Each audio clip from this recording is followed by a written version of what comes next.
The humanities is really just trying to understand society, understand the way people think, the way we act, and what has happened in the past, and putting that into the context of current day and also future.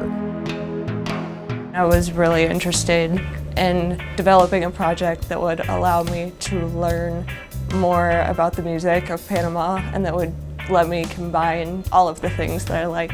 I want to showcase how important is the interconnection between disciplines. The fact that you can do very interesting things that could start from just an idea or a project. To figure out how the music has been influenced by the African diaspora and by American imperialism and just by all of the cultures that have passed through because of the canal. Music not just as a purpose or cultural domain, but also music as social commentary, music as an aspect of cultural history. There are lots of popular music styles in Panama, and it has to do with the fusion of cultures. You're given a problem, and how can you collect the information, develop some hypotheses, and then figure out what you need to do to solve the problem.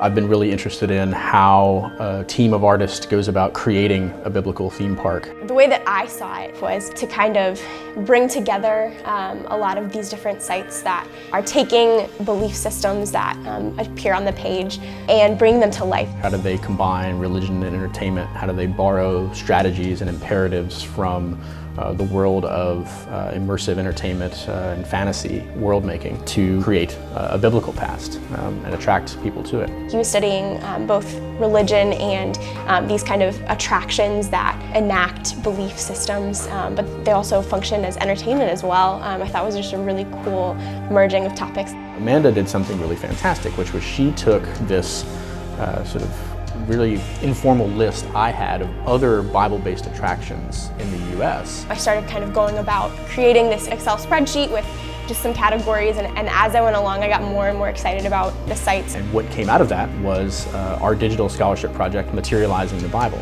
Look at how they created art and how they enacted beliefs, which was just something that was really valuable to me in my own belief system. So I was able to just grow in that research process and become curious, and so find other links to other sites. Currently we catalog 194 different attractions in 6 different subgenres. The coding process was really valuable as well for me to just kind of learn to synthesize information and see how threads go throughout this worldwide phenomenon that is religious sites that merge entertainment and belief systems.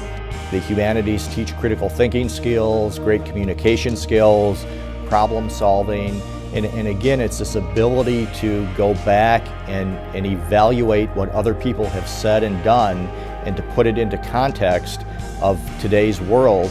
I took on my independent research project through the Dean Scholarship, which focuses on representations of women in the Middle East in U.S. media. Instead of actually looking at the complexity of women's lives, whether a woman wears a headscarf or not is seen as a sign of whether she's modern or not, which may actually have nothing to do with how she votes or how well educated she is. It's dangerous when we limit their stories to very one-dimensional, very simple kind of tropes that we see in U.S. media. One of the fascinating things about news as opposed to other forms of media is that it makes this claim of being true.